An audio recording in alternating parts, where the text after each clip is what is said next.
bencana demonstrasi dan darurat militer. Salam tangguh. Ketemu kembali dengan YouTube channel Labirin Penanggulangan Bencana.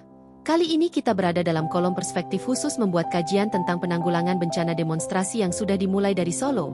Karena belum pernah penetapan status darurat bencana demonstrasi diberlakukan, kecuali pada pemerintah kota Solo.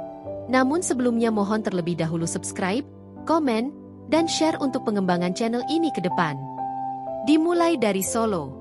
Penetapan status siaga darurat bencana demonstrasi menjadikan pemerintah kota Solo sebagai pemerintah otonom pertama yang melaksanakan penanggulangan bencana dengan cara menetapkan status siaga darurat bencana demonstrasi sekaligus menugaskan PIK untuk membuat gerakan warga Solo, GWS, yang memiliki misi utama, warga jaga warga.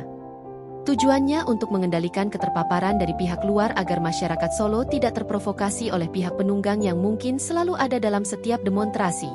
Dalam kajian ini, demonstrasi yang tepat ditetapkan sebagai bencana adalah: pertama, mengusung isu bersifat nasional terkait kepada kehidupan sosial, ekonomi dan politik masyarakat yang berhubungan dengan dampak kebijakan pemerintah pusat. Kedua, hasil analisis intelijen menelaah bahwa demonstrasi tersebut berpotensi menimbulkan kericuhan, anarkis, vandalisme maupun tindakan kekerasan lainnya baik kepada massa demonstran, pihak keamanan, masyarakat lingkungan maupun perusakan dan pembakaran atas properti seperti sarana dan prasarana publik. Dengan demikian demonstrasi mengusung isu nasional yang diperlukan penetapan status siaga darurat, baik status darurat tingkat kabupaten kota maupun tingkat provinsi. Sedangkan demonstrasi yang mengusung isu lokal tidak perlu penetapan status siaga darurat dan cukup ditangani oleh institusi Polri saja, sebagaimana lazimnya. Persyaratan pelaksanaan demonstrasi. Regulasi untuk melaksanakan acara keramaian atau demonstrasi di Indonesia harus mendapatkan izin keramaian. Hal ini bertujuan untuk menjaga ketertiban umum dan memastikan keamanan tetap terjaga. Pemerintah mewajibkan setiap penyelenggaraan acara untuk mendapatkan izin resmi dari pihak berwenang, dalam hal ini Polri. Proses ini tidak hanya memberikan fungsi legal, tetapi juga untuk memberikan tindakan pengamanan dengan mengantisipasi potensi risiko yang mungkin timbul selama acara keramaian ataupun demonstrasi. Bagaimana skema jika penetapan status siaga darurat demonstrasi? Demonstrasi mengusung isu sosial, ekonomi dan politik secara nasional bisa melaporkan dan tidak melaporkan rencana demonstrasi kepada pihak kepolisian untuk mendapatkan izin. Namun secara intelijen maupun informasi dari mass media, pihak Polri sudah mengetahui rencana demonstrasi dari pihak atau kelompok kepentingan yang berencana melaksanakan demonstrasi walaupun tidak melaporkan rencana demonstrasi yang akan dilakukan.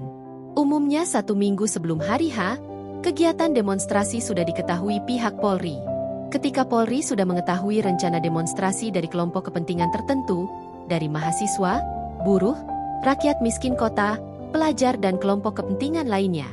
Selanjutnya kepolisian identifikasi kapan waktu pelaksanaan, jumlah massa yang dihadirkan, dan properti seperti kendaraan, dan alat peralatan sound system dan logistik yang akan dimobilisasi ke titik kumpul massa. Data dan informasi ini diperlukan Polri guna mengantisipasi dan mencegah kerusuhan pengendalian dan pengendalian massa nantinya. Setelah Polri mengetahui rencana kelompok tertentu melaksanakan demonstrasi, selanjutnya disampaikan kepada pemerintah daerah, kabupaten, kota maupun provinsi. Apabila rencana demonstrasi disampaikan ke Polda, maka diteruskan kepada gubernur. Dan apabila rencana demonstrasi disampaikan kepada Polres atau Polresta, maka rencana itu diteruskan kepada bupati atau wali kota. Relasi ini nantinya berkaitan dengan penetapan status daruratnya, apakah tingkat provinsi atau di tingkat kabupaten maupun tingkat kota. Informasi tentang rencana demonstrasi yang disampaikan tingkat Polda kepada gubernur. Selanjutnya gubernur menugaskan sekretaris daerah ex officio kepala BPBD untuk mobilisasi tim reaksi cepat, TRC, untuk mengadakan kaji cepat. TRC berisikan personil dari Polda sebagai leading sektor, Badan Intelijen Daerah, BINDA, dan dibantu oleh OPD teknis tingkat pemerintah provinsi, antara lain BPBD, Kesbang Linmas, Dinas Kominfo, Dinas Sosial dan Satpol PP. Sekda ex officio kepala BPBD provinsi menugaskan TRC untuk melaksanakan kaji cepat. Fungsi TRC dalam melaksanakan tugas kaji cepat pada umumnya dalam penanganan bencana terdapat 3 kajian. Pertama, kaji cepat atas dampak bencana demonstrasi. Kaji cepat atas dampak bencana demonstrasi dianalisis atas laporan situasi, informasi intelijen dan informasi dari isi permohonan izin demonstrasi itu sendiri, seperti hari H demonstrasi, titik kumpul, rute yang dilakui demonstran, jumlah massa maupun properti yang dimobilisasi ketika demonstrasi berlangsung. Selain itu juga dikaji kemungkinan atau potensi penyebaran aksi massa ke lokasi ataupun objek vital yang harus diproteksi ataupun dilindungi. Melalui data dan informasi ini, kondisi dampak bencana dapat diidentifikasi dengan presisi guna diantisipasi dalam kebutuhan kaji cepat yang kedua, yaitu kaji kebutuhan. Pada kaji kebutuhan, pihak pemerintah provinsi telah mendata kebutuhan personil dalam pengendalian massa, peralatan yang diperlukan untuk mengendalikan massa agar tidak berlaku anarkis, serta mengendalikan orang-orang susupan yang bertujuan untuk mengacaukan psikologi massa guna mencegah pelemparan kepada aparat keamanan, penggunaan bom molotov dan merusak dan membakar fasilitas umum, seperti kantor pemerintah, DPRD dan aset masyarakat lainnya. Dalam kaitan fungsi TRC untuk kaji cepat atas kerusakan tidak perlu dilakukan karena sifat penetapan status kebencanaan nantinya adalah status siaga darurat, sehingga belum ada kerusakan sebagai dampak bencana demonstrasi. Setelah kaji cepat ini dilakukan oleh tim TRC tentang situasi, kondisi dan kebutuhan yang diperlukan dalam penanganan bencana demonstrasi, TRC menyampaikannya kepada Sekda Provinsi. Selanjutnya Sekda ex officio Kepala BPBD menyampaikan kepada Gubernur sebagai Kepala Daerah.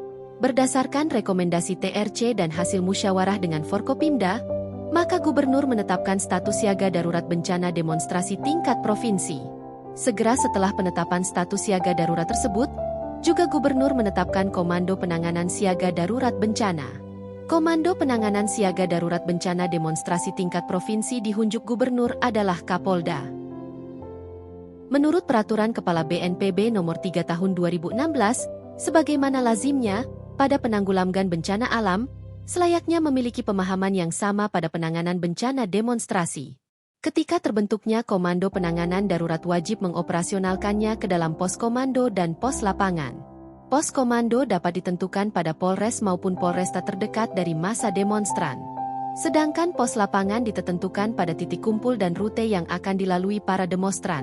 Personil dalam pos komando dan pos lapangan tidak lagi hanya terdiri dari unsur Polri dan TNI, Binda, melainkan terdapat unsur pemerintah daerah dari unsur BPBD, Dinas Sosial, Kesbanglinmas dan Satpol PP.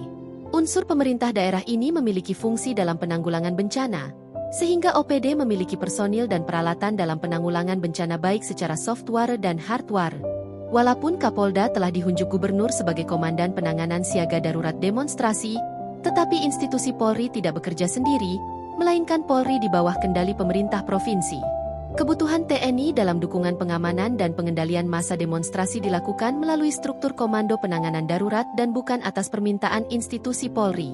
Kesimpulan: dalam perspektif bahwa demonstrasi didefinisikan sebagai bencana, maka dapat diambil beberapa kesimpulan, yaitu 1. Penanganan bencana demonstrasi ditangani oleh pemerintah kabupaten kota maupun provinsi tergantung level penetapan status siaga darurat demonstrasi.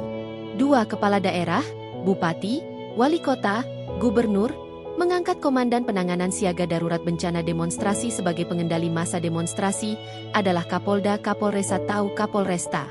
3. Kebutuhan TNI dalam pengamanan dan pengendalian diminta oleh Komandan Penanganan Darurat, Polri, melalui struktur organisasi Komando Siaga Darurat Demonstrasi bukan dari institusi Polri. 4. Ketika demonstrasi masuk dalam definisi bencana, maka yang bertanggung jawab adalah pemerintah daerah atau pemerintah sipil. Kekuatan Polri TNI sebagai pendukung dalam penanganan bencana. Jika peran pemerintah sudah terakomodasi dalam penanganan bencana, kedepannya tidak akan kita temukan lagi Gubernur Daerah Istimewa Yogyakarta Sri Sultan Hamengkubuwono maupun Gubernur Jawa Barat Kang Deddy Mulyadi turun di tengah-tengah kerumunan massa yang anomali. 5. Tidak ada lagi ruang bagi penyusup, penunggang, para dalang yang berencana jahat memprovokasi demonstran. 6. Tidak potensi melahirkan status darurat militer sebagai dampak demonstrasi, karena perspektif baru ini penanganan demonstrasi ditangani oleh pemerintahan daerah dengan civil society. Demikian disampaikan dan untuk mewujudkannya diperlukan perubahan regulasi dan definisi ulang bahwa demonstrasi adalah bagian dari jenis bencana. Semoga bermanfaat. Siap untuk selamat.